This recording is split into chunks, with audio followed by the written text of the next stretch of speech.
Բարև ձեզ հարգելի հայրենակիցներ, ես Մարատ Հակոբյանն եմ Կիևից։ Այսօր Ուկրաինա-Ռուսաստանի լայնածավալ ներխուժման 1318-րդ օրն է, ծանր հարվածները ռուս օկուպանտների ռազմական և ռազմավարական ենթակառուցվածքներին շարունակվում են, վստահ եմ մեր տելեգրամյան ալիքում արդեն տեսել եք։ Ռազմաճակատում նույնպես ռուսները նեղն են և մինչ Ուկրաինայի զինված ուժերը ակտիվորեն ոչնչացնում են ռուսական բանակի ստորաբաժանումները և ազատագրում են մեր բնակավայրերը, հատկապես Պոկրովսկի ուղղությամբ, Ռուսաստանը սկսում է պարտվել նաև քաղաքական դաշտում։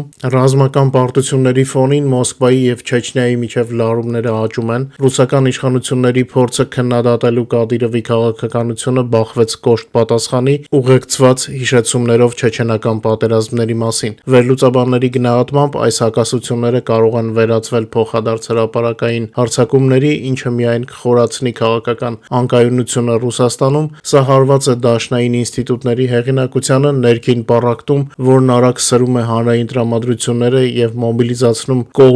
կողմնակիցներին երկու ճամբարներում, ու որքան ավելի վատանում է իրավիճակը Կրեմլի համար, այնքան ավելի է աճում Չեչնիայի և Կովկասի այլ շրջանների ապստամբության հավանականությունը։ Ռիսկային գոտում են նաև աղքատ շրջանները Ռուսաստանի խորքում, ապստամբության ալիքը կարող է հասնել նաև Կուզբասի և այլ արդյունաբերական շրջանների, որոնք այժմ սուր ճգնաժամի մեջ են։ Արդեն բացահայտ կերպով ոչ միայն Չեչնիան, ավելի ճիշտ Իչքերիան է ցույց տալիս ատամները Մոսկվային, այլ նույնիսկ ամենամտերիմ թվացող դաշնակիցները։ Բայց նախքան մեր այսօրվա այլ թեմաներին անցնելուն, խնդրում եմ մի քանի վայրկյան հատկացնել YouTube-ի գործիքներից օգտվելուն և մեր եթերը լայքելու համար, ինչպես նաև եթե կարելի է տարածեք սոցիալական ցանցերում և խնդրում եմ ստուգեք արդյոք բաժանորդագրված եք մեր ալիքին թե ոչ, եթե բաժանորդագրված չեք, անպայման բաժանորդագրվեք, փորձենք միասնական ուժերով YouTube-ի հերթական այս ճգնաժամային փուլից դուրս գալ։ Ռուսաստանը կանգնում է նոր տնտեսական հարվածների առաջ, Ղազախստանի հետ սահմանին կանգնած են հազարավոր բեռնատարներ չինական ապրանքներով, Ղազախստանը փաստացի փակել է թթվածինը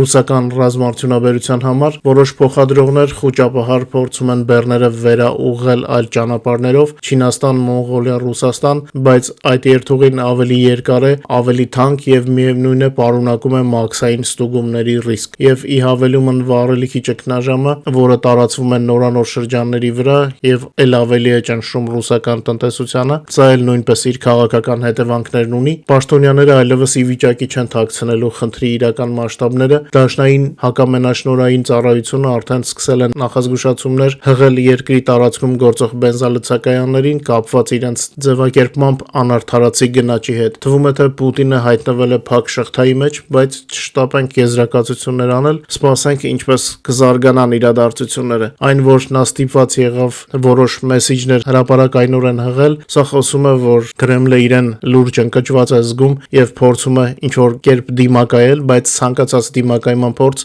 բերելու է նոր խնդիրների։ Արտաքին խաղացողները գնալով ավելի ստորացնող վերաբերմունք են ցուցաբերում Մոսկվայի նկատմամբ, նույնիսկ Հունգարիան սկսել է գազային պայմանագրեր կնքել ոչ թե ռուսական, այլ ֆրանսիական ընկերությունների հետ։ Ամերիկյան մամուլը հաղորդում է, որ Թրամփը իբր տվել է իր համաձայնությունը Պենտագոնին և ԱՄՆ հատուկ ծառայություններին օգնել Ուկրաինային թիրախավորելու ռազմական օբյեկտները Ռուսաստանի տարածքում։ Մի կողմից սա նորություն չէ, վաղուց հայտնի է, որ Ամերիկան մշտապես օգնել է Ուկրաինային դրոնների և հրթիռների միջոցով խոցելու ռուսական թիրախներ, բայց այդ երևույթը եղել է սահմանափակ և հիմնականում Ուկրաինայի տարածքի մասին է եղել խոսքը։ Ըստ Wall Street Journal-ի հետախուզական տվյալների ուղիղ փոխանակումը կարող է զգալիորեն բարձրացնել Կիևի արդյունավետությունը հարվածելու նավթավերամշակման գործարաններին, խողովակաշարերին, Ռուսաստանի էներգետիկ այլ օբյեկտներին։ Սակայն այստեղ ես նկատում եմ մի կարևոր միտում՝ արևմտյան մամուլը Ուկրաինայի զինուժի հաջողությունների ֆոնին փորձում է ավելի բարձրաձայն հայտարարել իր ներգրավվածության մասին։ Սա իհարկե շատ հաճելի է, բայց մենք բոլորս, այդ թվում ռուսները, ովքեր հիմա թաքուն մեր եթերը լսում են, գիտենք, որ թե Կուրսկի գործողությունը, թե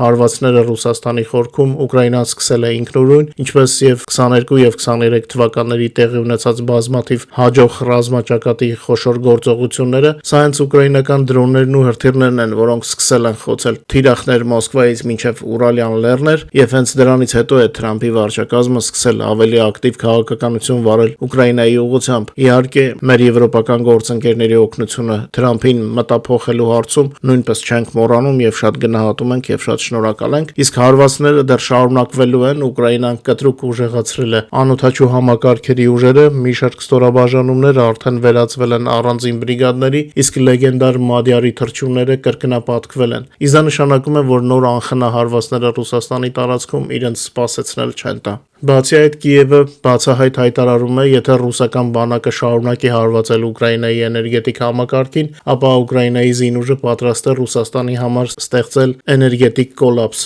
Այսօր Ռուսաստանի էներգետիկան նման է վառոդի տակառի, ուժային պաշարների դեֆիցիտը հասել է 25 գիգավատի, սա մեկանգամյա խափանում չէ, սա համակարգային ձախողում է, ու դեռ առանց ուկրաինական մասսայական հարվածների։ Կոլապսը Ռուսաստանը մոտեցնում է ինքն իրեն ավելի, խոցելով մեր ուկրաինական ենթակառուցվածքները։ Մեր հարվածը Բելգրադին նախազգուշացում էր։ Առայժմ այս ամենը հատկապես զգացին Բելգրադ քաղաքում եւ շրջակա մի քանի շրջկենտրոններում, բայց եթե այսպես շարունակվի ռուսական կողմի վարքը, ապա ուկրաինական հարվածները ավելի ցավոտ կլինեն ռուսների համար։ Ինչպես նշել է Ուկրաինայի ազգային անվտանգության խորհրդի ապատեղեկատվությանը հակազդելու կենտրոնի ղեկավար Անդրեյ Կովալենկոն, Մոսկվան ոչ թե ներդրումներ է կատարում իր ջերմաէլեկտրակայանների արդիականացման մեջ, այլ կորցնում է վերջին ռեսուրսները, պատժամիջոցների եւ տեխնիկայի մաշվածության պատճառով։ Կոլապսը սարերի ետևում չէ, արդեն 42 տարածաշրջաններ Ռուսաստանում սահմանափակում են էլեկտրաէներգիայի սպառումը պիկային ժամերին։ Դրանք կենտրոնական շրջաններն են, Սիբիրը, Հեռավոր Արևելքը,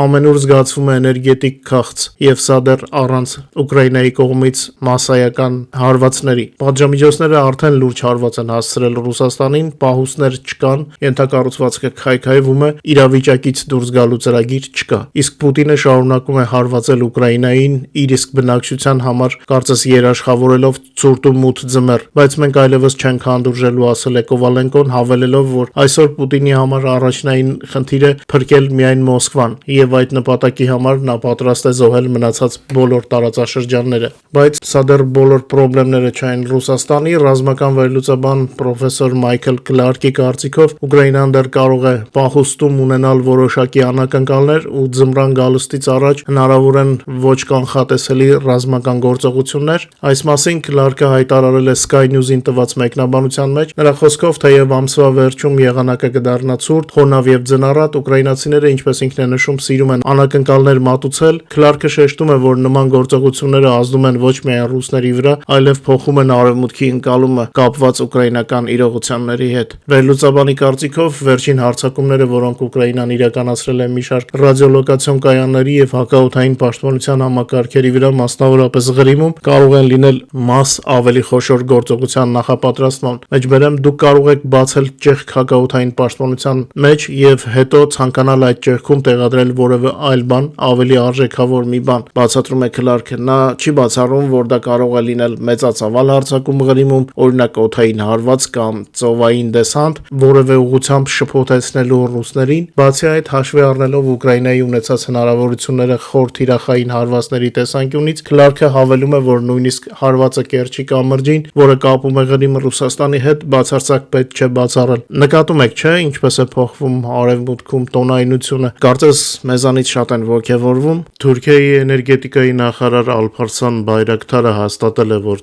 Անկարան չի պատրաստվում հրաժարվել ռուսական գազի ներմուծումից, չնայած քաղաքական ճնշմանը, այդ թվում Ամերիկայի կողմից եւ Ուկրաինայում շարունակվող պատերազմի հետևանքներին, ինչպես հաղորդում է Hurriyet-ը CNN թուրք հեռուստաալիքին տված հարցազրույցում, Պաշտոնյան նշել է, որ էներգամատակարարման կայունությունը երկրի առաջնահերթություններից է, մեջբերեմ մենք չենք կարող մեր քաղաքացիներին ասել գազ այլևս չկա, մեզ անհրաժեշտ է ռեսուրսների հասանելիություն առանց մատակարարումների անվտանգությանը վնաս հասցնելու, հայտարարել է Բայրակտարը։ Նրա խոսքով Թուրքիան շարունակում է գազ գնել Ռուսաստանից, Ադրբեջանից եւ Թուրքմենիայից, ինչպես նաեւ զարգացնում սեփական հանքավայրերը Սև ծովում։ Թուրք նախարարը միաժամանակ ընդգծել է, որ Անկարան հավատարիմ է մնում էներգառեսուրսների ձեռքբերման դիվերսիֆիկացման ռազմավարությանը, այդ մոտեցումը գործի է դրվում պետության կողմից դեռևս 90-ականներից որպես ռիսկերի նվազեցման միջոց։ Այս ֆոնին Ալիևը հանդիպում է Զելենսկուն նորից հայտարարելով Բաքվի Ուկրաինայի տարածքային ամբողջականությանը աջակցության մասին, լավ է գոնե Փաշինյանը Զելենսկու հետ նոր ձեռքսեղման լուսանկար նույնպես ունեցավ։ Զապորոժիեի ուղղությամբ Ուկրաինայի զինված ուժերը վերջնականապես մաքրել են Վերբովե գյուղը, հիշեցնենք ռուսական քարոզչությունը փորձում էր ներկայացնել այդ բնակավայրը որպես իրենց կողմից գրավված։ Դոնեցկի մարզի Դաբրոպոլիայի շրջակայքում շարունակվում են ռուսական խմբավորումների մեկուսացումը եւ ուտիլիզացումը։ Հիշեցնեմ, ռուսական որոշ ուժեր կարողացել էին թափանցել ուկրաինական դիրքերի թիկունք Ալյասկայի, Թրամփի եւ Պուտինի հանդիպումից առաջ։ Ուկրաինական զորքերը ռուսներին թույլ չեն տալիս միավորվել հիմնական օկուպացիոն բանակի ուժերի հետ։ Այս ուղղությամբ ըստ գեներալ Սիրսկու ուկրաինական բանակը ամեն օր ազատագրում է կես կիլոմետրից մինչև 2 եւ ավելի կիլոմետր ուկրաինական տարածք։ Սեպտեմբեր ամսին օկուպացիոն ռուսական բանակը Ուկրաինայի ռազմաճակատում կորցրել է շուրջ 29000 զինվոր։ Միայն 3 հոկտեմբերի 2-ին Ուկրաինայի զինված ուժերը զրոյացրել են եւս 970 ռուս զինծառայողի։ Ընդհանուր հաշվարկով 22 թվականի փետրվարից ի վեր Ռուսաստանի զինված ուժերի կորուստները հասել են 1,113,430 սպանված եւ վիրավորված։ Ռելիզը ձեր էկրաններին է։ Հոկտեմբերի 3-ի լույս գիշերը ռուս ագրեսորները կրկին հրթիռներ եւ դրոններ են արձակել Ուկրաինայի ուղղությամբ։ Ընդհանուր առմամբ արձակվել է 35 հրթիռ եւ 381 դրոն տարբեր տեսակների։ Մեծ մասը խոցվել է իհարկե ուկրաինական հակաօդային պաշտպանության ուժերի կողմից։ Գլխավոր հարվածը ուղղվել էր երկրի էներգետիկ ենթակառուցվածքներին, հատկապես Խարկովի եւ Պոլտավայի մարզերում։ Գիշերային գրոհների հետևանքով տուժել են նաեւ Սումի, Դնեպրոպետրովսկի, Օդեսայի եւ Կիևի մարզերը։ Ըստ պաշտոնական տվյալների գրանցվել է 18 հրթիռի եւ 78 հարվածային դրոնի ուղիղ հարվածներ 15 տարբեր տեղանքներում, ինչպես նաեւ բեկորների անկում եւս 6 վայրում։ Ներկա պահին տեղում աշխատում են փրկարարները եւ էներգետիկ ծառայությունները վնասները հնարավորինս արագ վերացնելու եւ իրավիճակը կայունացնելու նպատակով։ Մեր լսարանից շատերը հավանաբար արդեն տեղյակ են մեր ուկրաինական հարվածների մասին Ռուսաստանի տարածքին։ Մանրամասները մենք հրապարակել ենք մեր Telegram-յան ալիքում, QR կոդը ձեր էկրաններին է, կարող եք բաժանորդագրվել եւ վայելել, ովքեր դեռ բաժանորդագրված չեն։ Նրանց համար, ովքեր դեռ չգիտեն,